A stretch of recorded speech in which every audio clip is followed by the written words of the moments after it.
Hi friends, welcome back to our channel. 6ാം ക്ലാസ്സിലെ എല്ലാ കൂട്ടുകാർക്കും പുതിയൊരു വീഡിയോയിലേക്ക് സ്വാഗതം. ഇന്ന് നമ്മൾ നോക്കാൻ പോകുന്നത് 6ാം ക്ലാസ്സിലെ കേരള പാഠാവലിയിലെ 1ാമത്തെ യൂണിറ്റിലെ 4ാമത്തെ പാഠഭാഗമായിട്ടുള്ള കായേലമ്മു നവേഞ്ചിമു തന്തിമ്മ ചെവി എന്നുള്ള പാഠഭാഗമാണ്. ഓക്കെ, അപ്പോൾ നമ്മൾ ഭക്ഷണത്തെ കുറിച്ചിട്ടുള്ള പാഠഭാഗങ്ങളാണ് ഈ ഒരു യൂണിറ്റിലൂടെ നോക്കിയിട്ടുള്ളത് അല്ലേ. അപ്പോൾ ഇതും അത്തരത്തിലുള്ള ഒരു പാഠഭാഗം തന്നെയാണ്. ഒന്നിച്ച് ഭക്ഷണം തേടി, ഒന്നിച്ച് പാകപ്പെടുത്തി, ഒന്നിച്ച് കഴിക്കുന്ന രീതി എത്ര രസമായിരിക്കും അല്ലേ. എല്ലാവരും കൂടെ ഒരുമിച്ചിരുന്ന് ഭക്ഷണം കഴിക്കുക എന്ന് പറയുന്നത് തന്നെ വലിയൊരു സന്തോഷമുള്ള കാര്യം തന്നെയാണ് അല്ലേ. അപ്പോൾ ഇവിടെ കായലമ്മു നവേഞ്ചിമു തന്തിമ്മ ചെവി എന്ന് പറഞ്ഞാൽ മുളങ്കൂമ്പും നവേഞ്ചിയും തന്നിരുന്ന രുചിയെ കുറിച്ചിട്ടാണ് പറയുന്നത്. നമുക്ക് പാഠഭാഗം വായിക്കാം, അതിനുശേഷം ബാക്കിയുള്ള പ്രവർത്തനങ്ങൾ നോക്കാം. കേരളത്തിലെ ആദിവാസികൾ നല്ല വൃത്തിയുള്ള ഭക്ഷണം കഴിക്കുന്നവരാണ്. ഇലക്കറികൾ, പുഴയിൽ നിന്നും പിടിക്കുന്ന മീനുകൾ, ഞണ്ട്, കാട്ടുചേമ്പ്, പുഴയുടെ ഉള്ളിലെ താള്, കാട്ടുപഴങ്ങൾ, മുളങ്കൂമ്പ് ഇതൊക്കെ നല്ല പോഷകമുള്ള ആഹാരങ്ങളാണ്. മുള പൂക്കുന്ന സമയമുണ്ട്. അപ്പോൾ പോയി കൂമ്പ് നുള്ളി ചെറുതായി അരിഞ്ഞെടുക്കും. എന്നിട്ട് അത് ഉപ്പും മഞ്ഞളും ഇട്ട് പുഴുങ്ങി വെള്ളം ഊറ്റിക്കളയും. അല്ലെങ്കിൽ അതിൻ്റെ കട്ട് പോവില്ല. എണ്ണയൊഴിച്ച് കടുക് പൊട്ടിച്ച് ചെറിയ ഉള്ളി അരിഞ്ഞിട്ട് കറിവേപ്പിലയും കാന്താരിയും ഇട്ട് വേവിച്ച മുള ചേർത്ത് ഒന്നുകൂടി വേവിച്ച് കഴിക്കാം. പണ്ടുള്ളവർക്ക് വെളിച്ചെണ്ണയും ഉള്ളിയും ഒന്നുമില്ല. അവർ മൃഗങ്ങളുടെ നെയ്യിലാണ് വേവിച്ച മുളങ്കൂമ്പ് താളിക്കുന്നത്. നവേഞ്ചി എന്ന് പറയുന്ന ഒരു സാധനമുണ്ട്. ഞങ്ങളുടെ പ്രിയപ്പെട്ട ഭക്ഷണമാണത്. നവേഞ്ചി വർഷത്തിലൊരിക്കലേ കിട്ടുള്ളൂ. പല വലിപ്പത്തിലും ഉണ്ടാവും. വേനൽക്കാലത്താണ് ഇത് കിട്ടുന്നത്. ഏപ്രിൽ മാസം തുടങ്ങുമ്പോൾ പുഴയിലെ വെള്ളം വറ്റില്ലേ, അപ്പോൾ നവേഞ്ചി കിട്ടുക. ഞങ്ങളുടെ ഊരിലൊന്നും അപ്പോൾ ആരും ഉണ്ടാവില്ല. എല്ലാവരും നവേഞ്ചി പെറുക്കാൻ കാട്ടിൽ പോകും. സ്ത്രീ എന്നോ പുരുഷനെന്നോ ഞങ്ങൾക്ക് വ്യത്യാസമില്ല. സ്ത്രീകളും ഇത്തിരി പോന്ന കുട്ടികളും നവേഞ്ചി മുങ്ങിയെടുക്കും. കൊണ്ടുവന്നിട്ട് ഉപ്പും മഞ്ഞളും ഇട്ട് പുഴുങ്ങും. എന്നിട്ട് വെള്ളം ഊറ്റിക്കളയും. തോടിലുള്ള കറകളൊക്കെ പോണം. ഉള്ളിലെ ഇറച്ചി വെന്താൽ കൂടെ ഞണ്ടും ചേർക്കും. ചിലൂര് പരങ്ങേക്കായ് പപ്പായ ചേർക്കും. ചക്കരക്കായ് ചേർത്താലും സ്വാദാണ്. ഈ നവേഞ്ചിയുടെ പുറകുവശം നീണ്ട് നിൽക്കുന്നുണ്ടാവും. അത് പൊട്ടിച്ചു കളയണം. മുളക് പൊടി, ചമ്പര വിത്ത് അരച്ചത് അഥവാ മല്ലിപ്പൊടി അതൊക്കെ ഇടണം. നവേഞ്ചിക്ക് നല്ല എരിവ് വേണം. വെന്ത് കഴിയുമ്പോൾ കൂടെ ചേർത്ത് വേവിച്ച പച്ചക്കറിക്കായി വെന്ത് നവേഞ്ചിയുടെ ഉള്ളിലേക്ക് കയറിയിരിക്കും.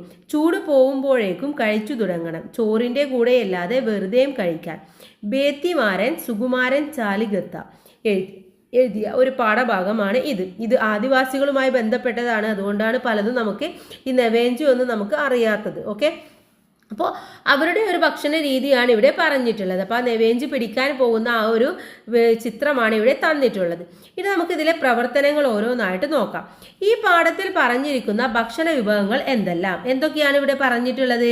ഇലക്കറികൾ, പുഴമീന്, ഞണ്ട്, കാട്ടുചേമ്പ്, താള്, കാട്ടുപഴങ്ങൾ, മുളങ്കൂമ്പ്. ഒന്നും കൂടെ പറയാം.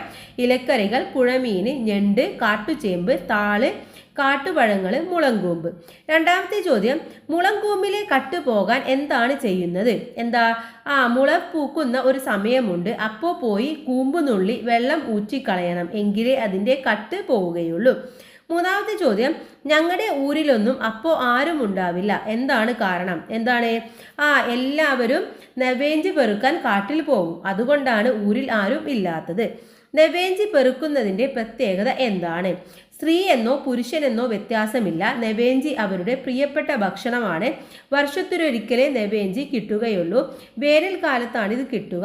ഏപ്രിൽ മാസം തുടങ്ങുമ്പോഴാണ് നവേഞ്ചി കിട്ടുന്നത്. സ്ത്രീകളും കുട്ടികളും അടക്കം എല്ലാവരും നവേഞ്ചി മുങ്ങിയെടുക്കും. ഇനി അവസാനത്തെ ചോദ്യം, നവേഞ്ചിയുടെ തോടിലെ കറ പോകാൻ എന്താണ് ചെയ്യുന്നത്?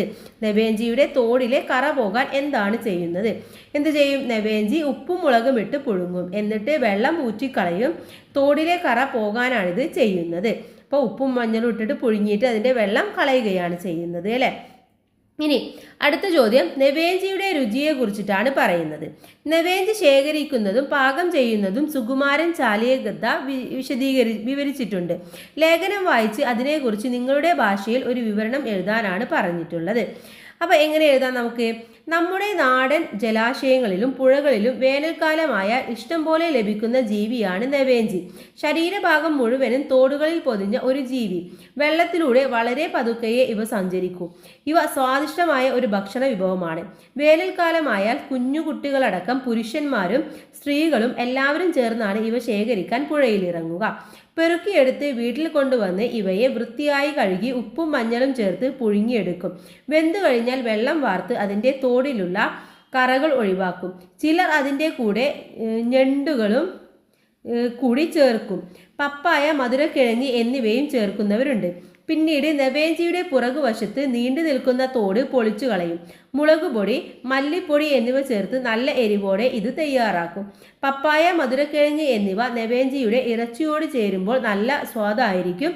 ഊണിനൊപ്പവും അല്ലാതെയും ഈ വിഭവം കഴിക്കാനാവും.